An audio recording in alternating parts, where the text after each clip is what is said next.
Hello everyone. Hope you guys are doing well. Okay, just let me check if everything is. Mm, Yeah. So, uh,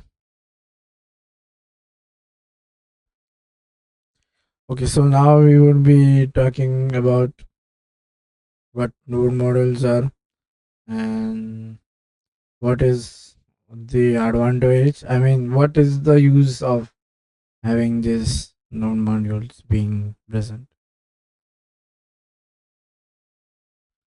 The moment we install our file, a folder called as node modules will be created, right? So let us be thing. So the moment we install, uh,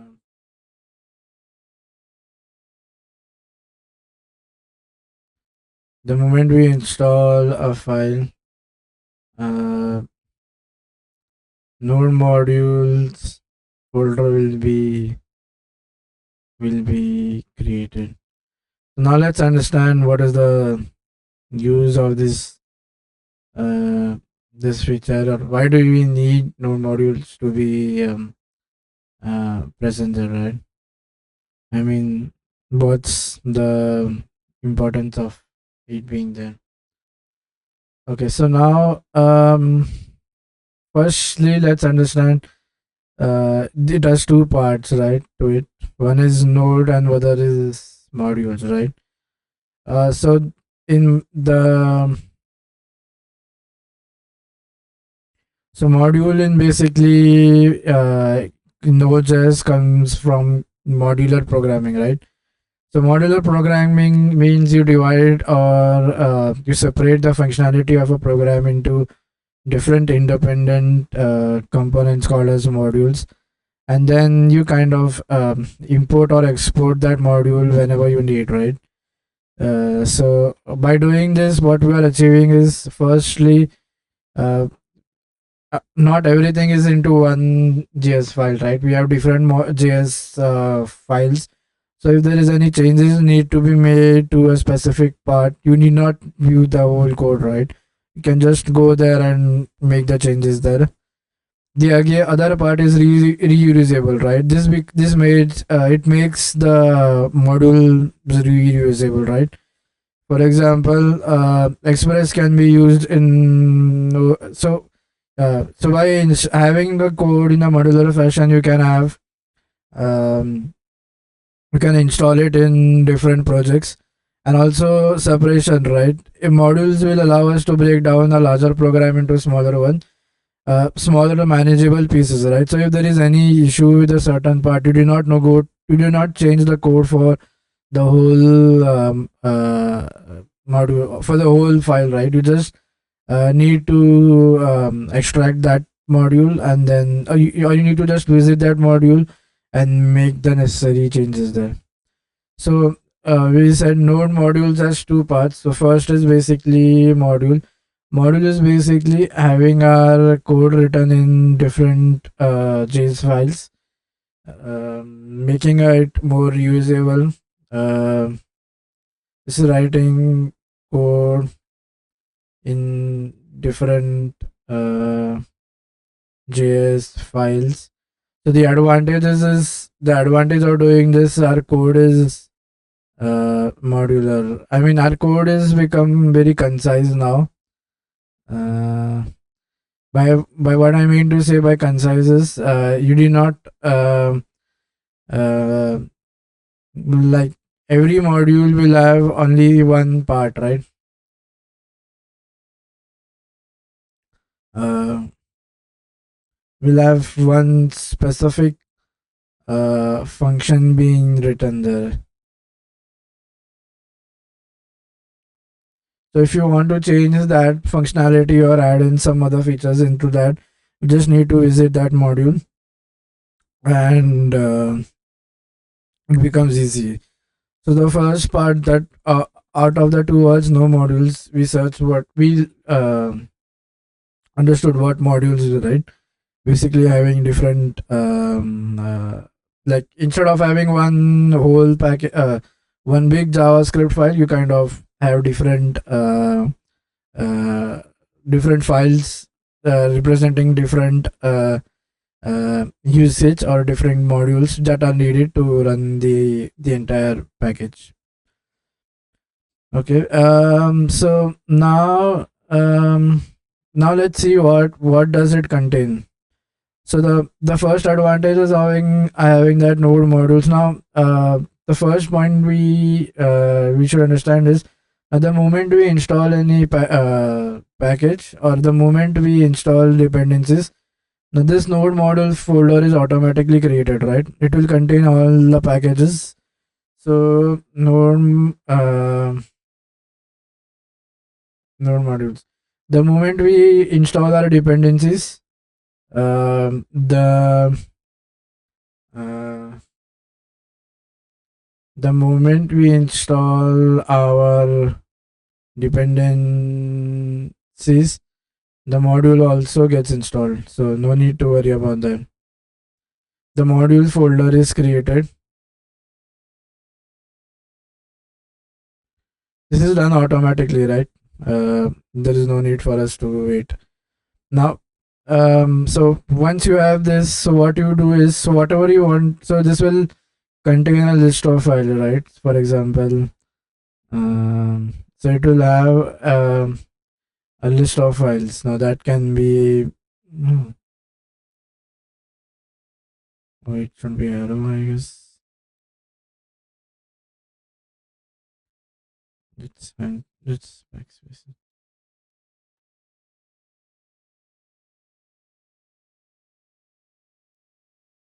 Yeah, so the moment we have this, we will be having a set of different JS files, right? So this will be file 1, then uh, you might have file 2, and so on. You might have file 2, then you might have file 3, and so on and so forth. So uh, what what we're saying is, if you want to use any module, you just to include it in our JS in our so to include this in our JS file, you use something called as a require statement. So, or you require that specific module, and then that will work perfectly. Okay, so then first you have the node model being generated. Now it contains all the packages that we need, that is in its subdirectory. Then all the dependencies which rely are also being generated. Now each package will have something called as a package. Now this package, again, so from how does this node file generating is again from the package.json, right? The moment so the first thing it says is, so the package manager will always see the package.json file first, and then based on that it will create a node module folder, I guess.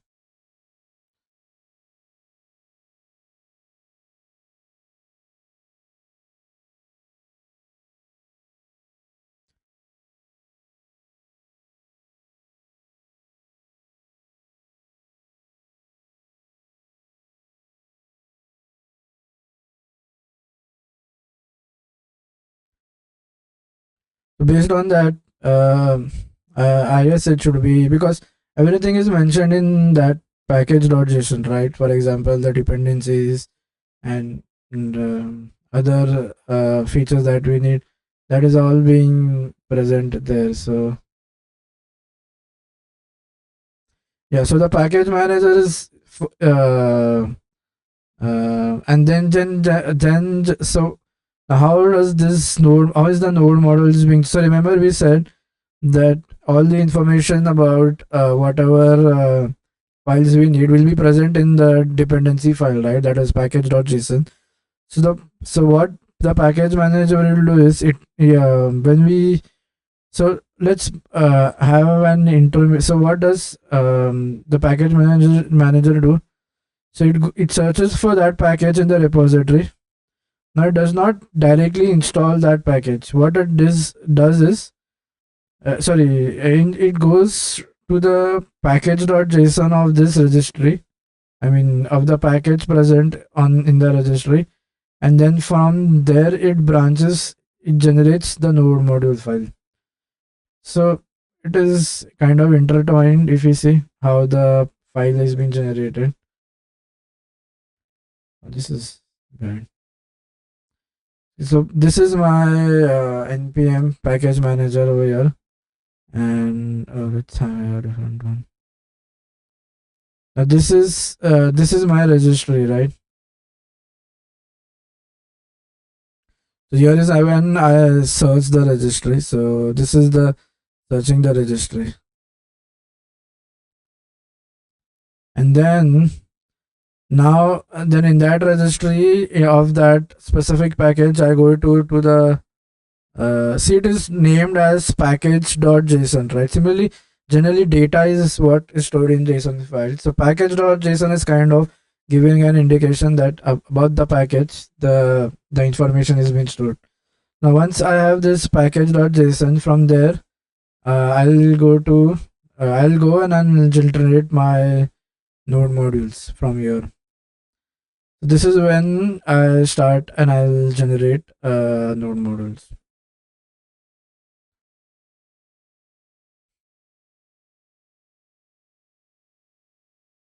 This is how our this is how our um, this is like how the individual blocks are connecting to each other.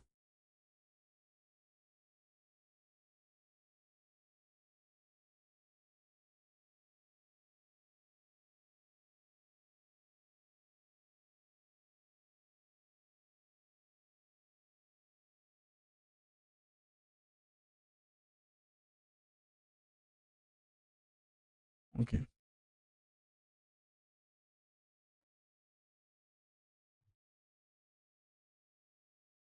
Now okay. Now updating global now in package.json there is you have different field, right?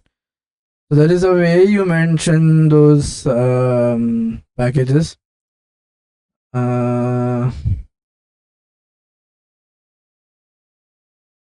Okay, so now the first field we saw that there was versioning, right? So you just don't give any version number. There is a rule that we follow for versioning. This is called as semantic versioning. Now npm uses semantic versioning for package versions.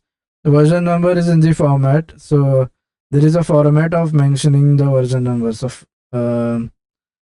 okay, you just don't randomly give any format. The way you mention it, or the format followed to mention is this. So first you have a major. Uh, this is a major. This will be incremented if there is any incremented for incompatible API changes. Then you have a minor, and then you have a patch. So patch is incremented for, so minor will be incremented when you are doing um, backward compatible function addition. So this is incremented when backward compatible functions are added.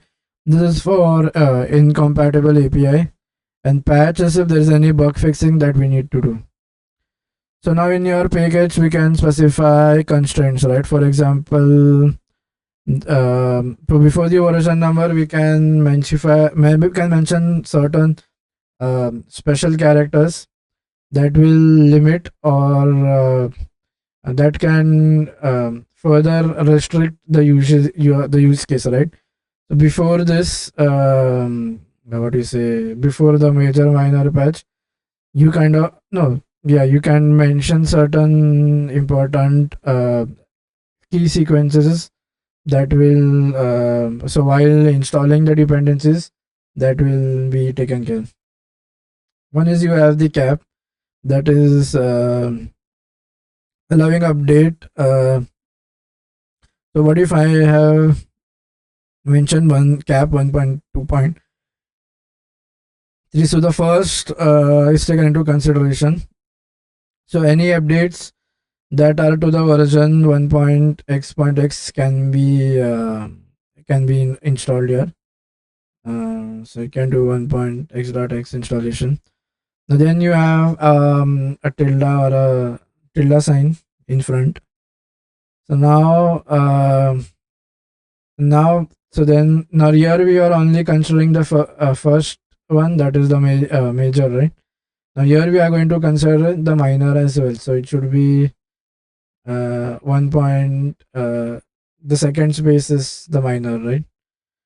Now when we mention only numbers, we are mentioning exact name. So when we say 1.2.3, then the version downloaded should also be the exact. Like it should be 1.2.3. There shouldn't be any changes here. Now then this for exact match. Now if we do greater than 1 point, so you can install any version which is greater than 1.2.3. For example, you can have any version which is greater than 1 point. Similarly, you can have a version which is less than 1.2.3, or you can have a greater than equal to 1. So you will never want to downgrade to a version, right? You always want the updated one. Then you will have something called as greater than or equal to. This is greater than or equal to. Now then you have something called as less than feature. So now this is when we are kind of downgrading or using lower versions. This is 1.2.3. And then again, this would also have one more caveat, right? So that is equal to 1.2.3. So this is basically how versioning is going to work here. So there is one command called as npm outdated that is going to check if the packages are outdated or not. So npm list will give like a tree-like structure of all the depth where all the packages being installed.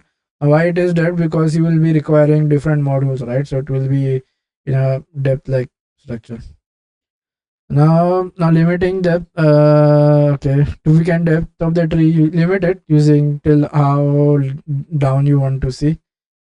That is okay. You can get a JSON output as well by using keywords. Okay, so I guess yeah, that is all for then so if you need any help during configuration, it shows automatically, right? And then there are other help as well. You can just do npm help and it will give a detailed for a list of different commands that can be done. So basically here we thought how versioning has been done to our packages. Like whenever we are trying to update or or have a new polished version of the same package, how will we change the version, right, in the package.json file which is already present there. So then you can change the configuration, the you can change the package.json file as well. So there is a way to do that, and you can write a command basically in the CLI. So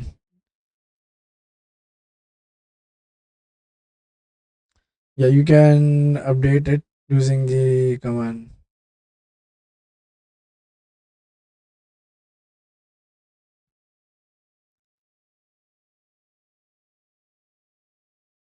Okay. Then you also have one more file that kinds of builds in, right? So first, let us still study more about, because it's all about this package.json, right? Whatever you have in the package.json is going to be what is going to get installed. So we said that the package.json has a lot of metadata. Then it has dependency management, list of all dependent list. Now list is basically what we need to be careful about. It will have a list of dependencies. Then it will have a script, any script that you want to run or automate for automation. Now, there are certain key fields in my package.json. First is name. So first is name, that is going to tell what my package is about. Remember, this should we already studied this, but we are just going through it again. The name is going to tell me what uh, in what is the exact name of the package being installed. Versioning is which version, and then you can have different types of of characters in that. Now dependencies. Now dependency will list all the production dependencies required by a project. These are packages that are necessary for so depend. Now there are two dependencies. One is one is dependencies, and then there is dev dependencies. Now dependencies will indicate dependencies will indicate all the necessary dependencies, all the necessary packages that we need to run our project in a production environment or during runtime. So dependencies, uh, dependencies, dependencies versus dev. These are two different things, right?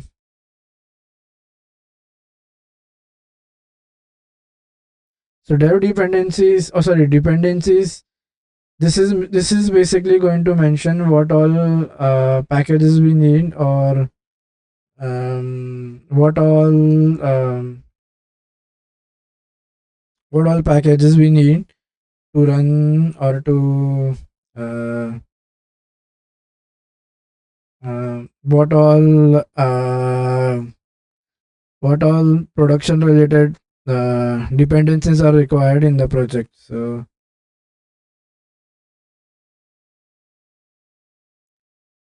to run, that will be needed for our runtime. So what all we need, that will be mentioned over here.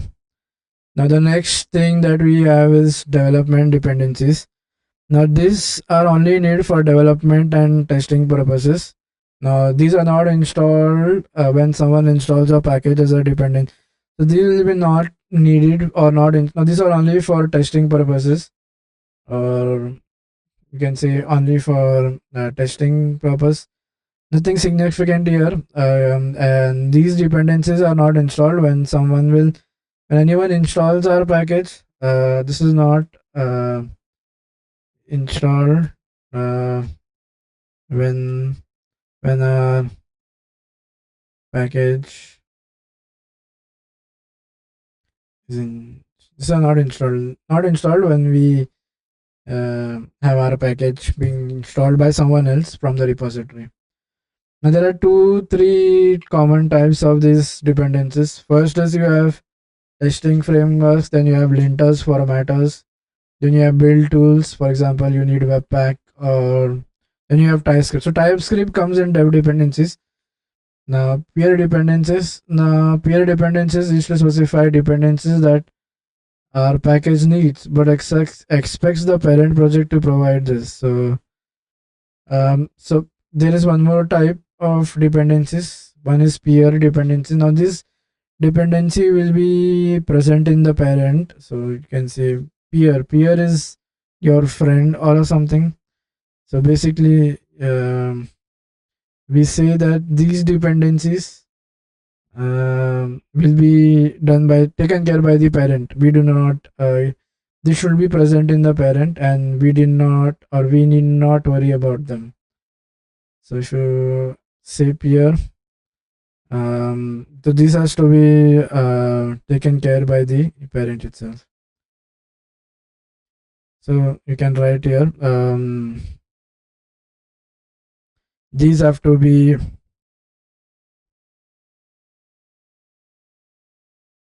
taken care by the parent. Okay. Now optional dependencies. Now again, this is similar to dependencies, but will npm is fail installation if packages cannot be found. So these dependencies are mandatory, right? Without them, you won't be able to run. Or if there is any issue while installing these dependencies, then whenever you try to run it, it will not work. Okay, then we have something called as scripts for automation, right? So every time writing npm and then package name can be a bit difficult, right? So you can customize it and you can do start. You can have npm start, and then you can do some customization, or you can have your own. So you can define custom commands that can be used using npm. Advantages of using this is again, now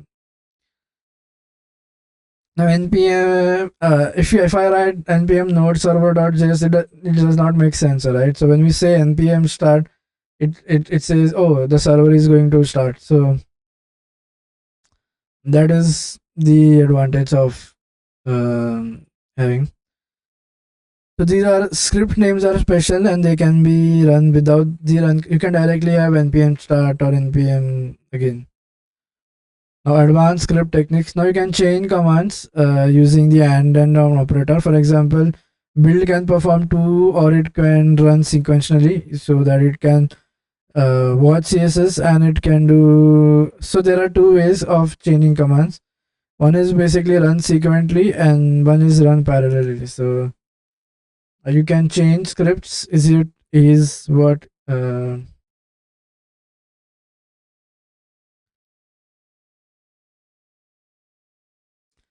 so changing scripts can be done. Now for this we have two possible ways, right?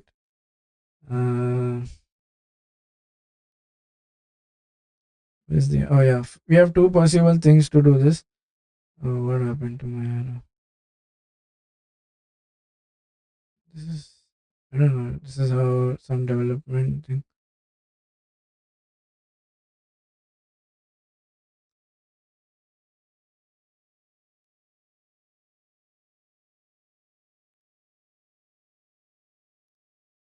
So change scripts again. You can change the scripts, and then you have one more.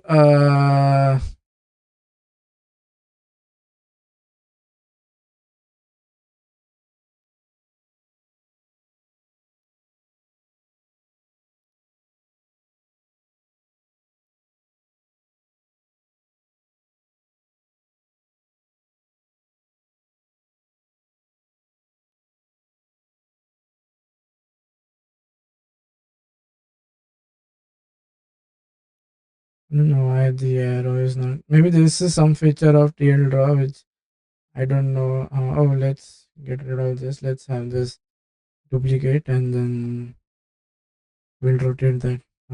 Does it give an option to?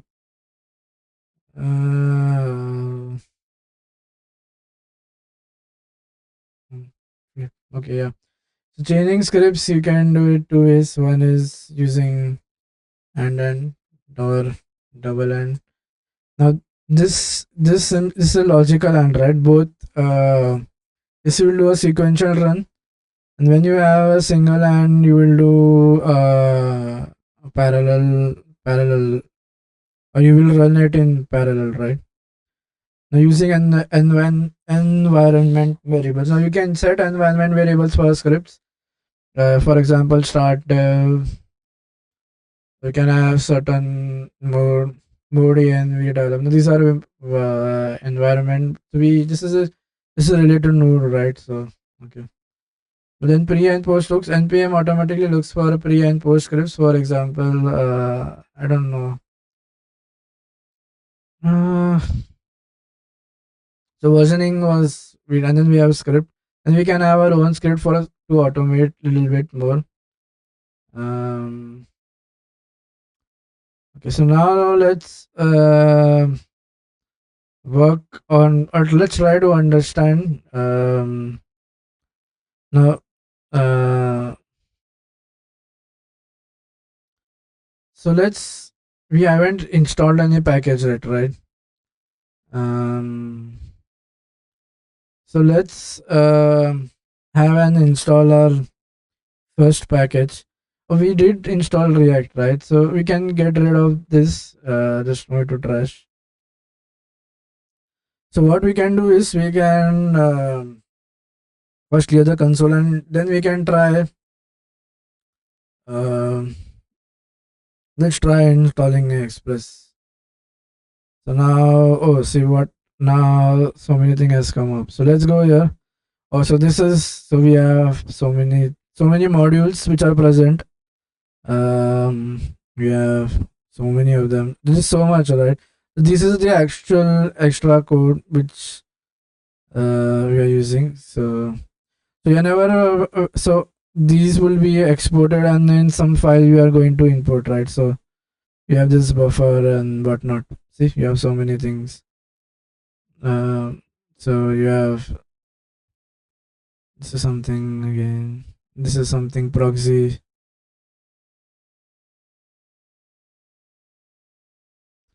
So then we have again something over here.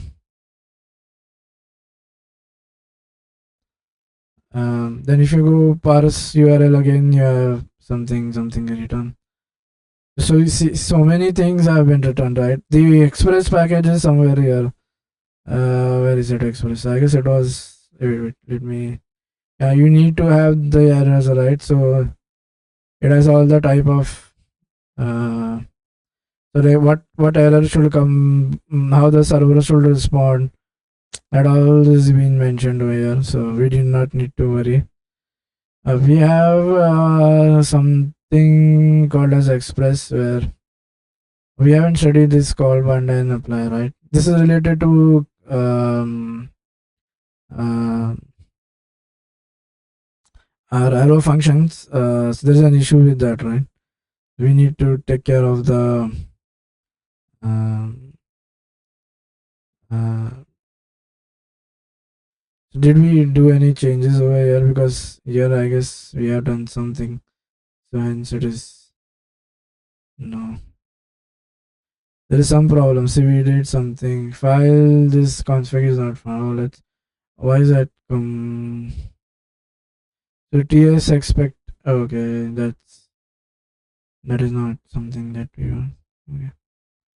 Or you can at any time if you feel that there is an issue, just get it out, and then it will show problems, right?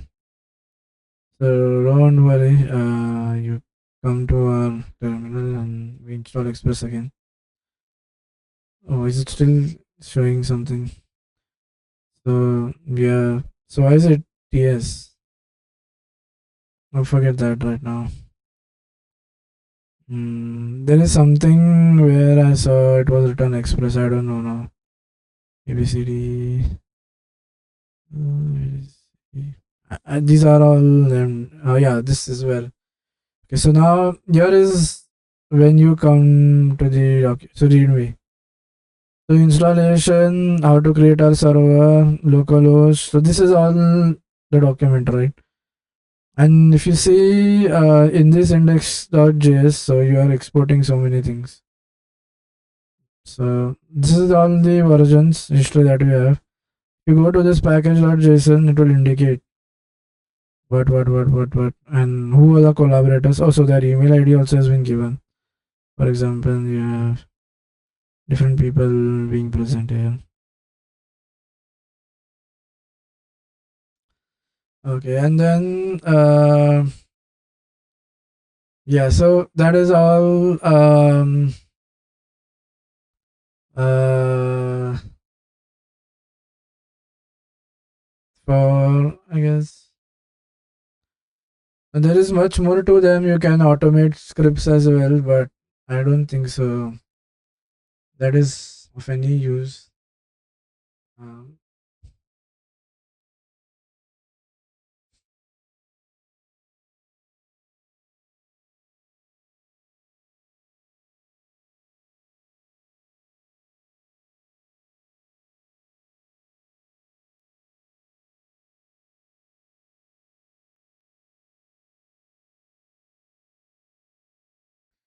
so while when we do our installation or our projects come in, or when we have our projects in the registry, there is some um, other methods as well, right? That we do. So